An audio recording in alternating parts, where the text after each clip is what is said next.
on that, can you provide some concrete examples, something that you've seen on how the lack of transparency and traceability has led to significant risk or non-compliance issues in the supply chain? Yeah, absolutely. I think it's now on a weekly basis that we hear, a brand that has been accused of a greenwashing or that is being under investigations by some authority. I will just give the example of the WIGO Forced Labor Act in the US. It has been implemented. It started in June 22. So not even 2 years ago. And so far, I have took some note, there have been 6,315 shipments that have been confiscated at the border by custom officer that's worth over $2.2 billion. And so those goods, those shipments are suspected by the authority to include WIGO forced labor material. And it's a due diligence type of supply chain regulations that put the burden of proof on the manufacturer or the importer to prove without any doubt that it's not the case. So, and on the 2 billion, only 1 billion have been released. So still $1 billion of goods are still at the border, sitting at the borders. And companies, either importers or manufacturers, are unable to prove that with supply chain evidence that there is no WIGO involvement.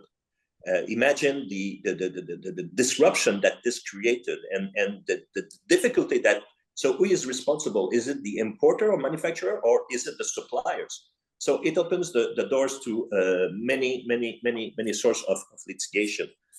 Here in Canada, we'll give you another example. About 2 years ago, the government have created a role of a supply chain ombudsman. And the role of this new office is to investigate on allegation of human rights abuses in the garment, mining, oil, and gas sectors. So currently, let's say about 2 months ago, let's say the office is investigating on 21 active complaints. Those complaints include companies like Guess, Nike, Ralph Lauren, Dynasty Gold Corporation, Gobi Mine, Walmart, Hugo Boss, and Diazol, just to give a few. So, and in Europe, it's even the company, because the level of regulation is even more demanding. There are more companies. So it's become compliance is becoming an issue, a real issue. And not talking about brand reputations and damage at brand reputations and disruptions and disinterest or from investors and lenders. So we have more and more drivers for increasing supply chain transparency. So that's for sure. Yeah. Yeah, I think just to add on that point, I think one trend that we have observed post-COVID is many of these developed markets have been the key driving factors for different procurement teams or companies worldwide, brands worldwide, to build much more transparency in their supply chain and own their supply chain. If there is a supplier in my tier 5, tier 10 level, I still kind of in a way responsible for any kind of their social labor practices, their how they are kind of managing their waste, what kind of carbon emissions there could be, right?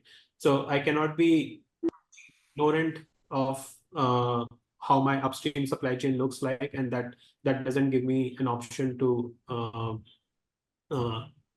avoid any kind of such rulings or regulations, right? So now it's a necessity for any mid-size, large-size company to actually understand and know their supply chain, where transparency becomes way more important. And I think there are businesses, brands who are still figuring out the right solution based on the industry, but this is becoming more and more of compliance requirement worldwide.